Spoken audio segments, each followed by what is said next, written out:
Je salue maintenant le grand rabbin Bruno Fison. Bonjour monsieur le grand rabbin. Bonjour. Vous êtes le grand rabbin de Metz et de la Moselle, conseiller du grand rabbin de France et président des consistoires pour les questions d'abattage.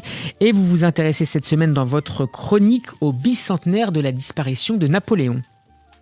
Et oui, alors je ne sais pas si nous les Juifs, nous devons crier Vive l'empereur ou au contraire Abat l'empereur, puisque le portrait de Napoléon et ses relations avec les Juifs est un peu mitigé.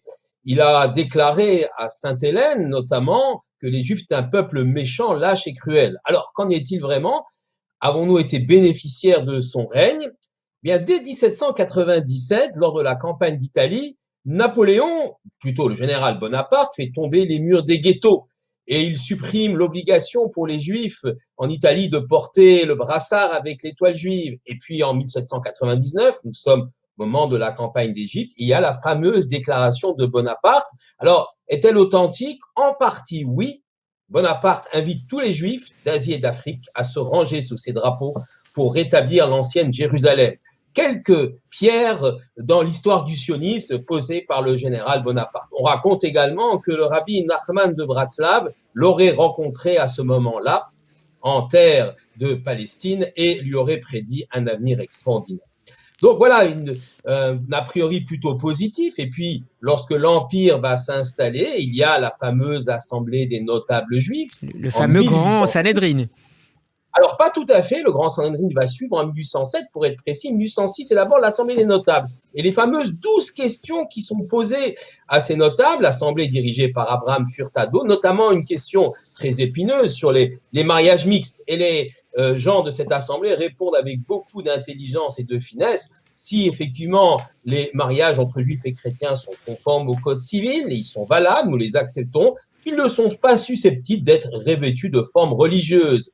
Donc voilà, on répond de façon diplomatique et le grand Sanhédrin, vous l'avez dit effectivement, est créé en 1807.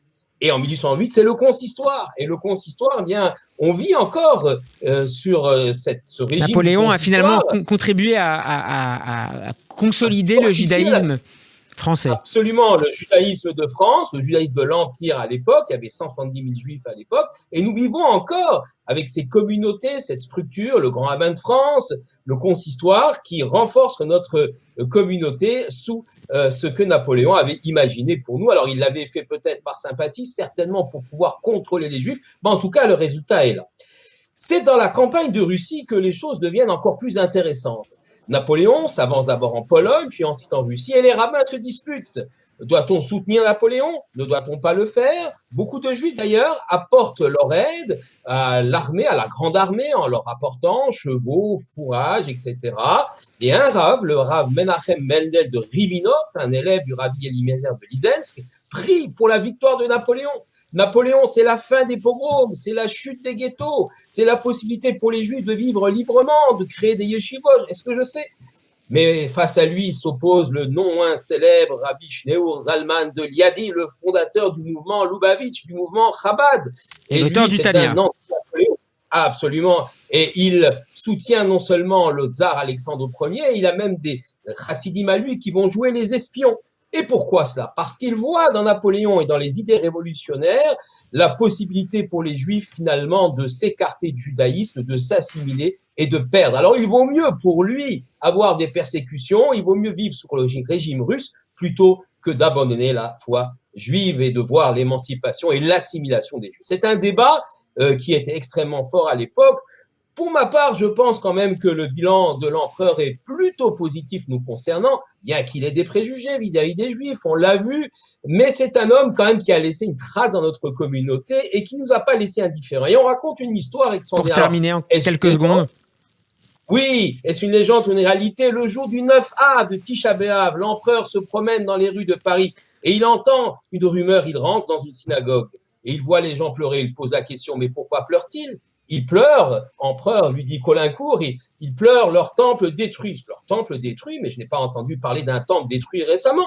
Alors, dit l'empereur, un peuple qui est capable de pleurer la perte de son temple pendant si longtemps méritera à coup sûr de retourner sur sa terre et d'assister à la reconstruction de son temple. Napoléon prophète, peut-être un peu, En tout cas, il a laissé une trace forte et vivante dans l'histoire de notre peuple. Merci beaucoup, monsieur le rabbin Bruno Fison. Votre Merci chronique à est à vous. retrouver en podcast sur radioj.fr, mais aussi en vidéo sur notre page YouTube. Bon après-midi à vous et Shabbat Shalom. À jeudi prochain.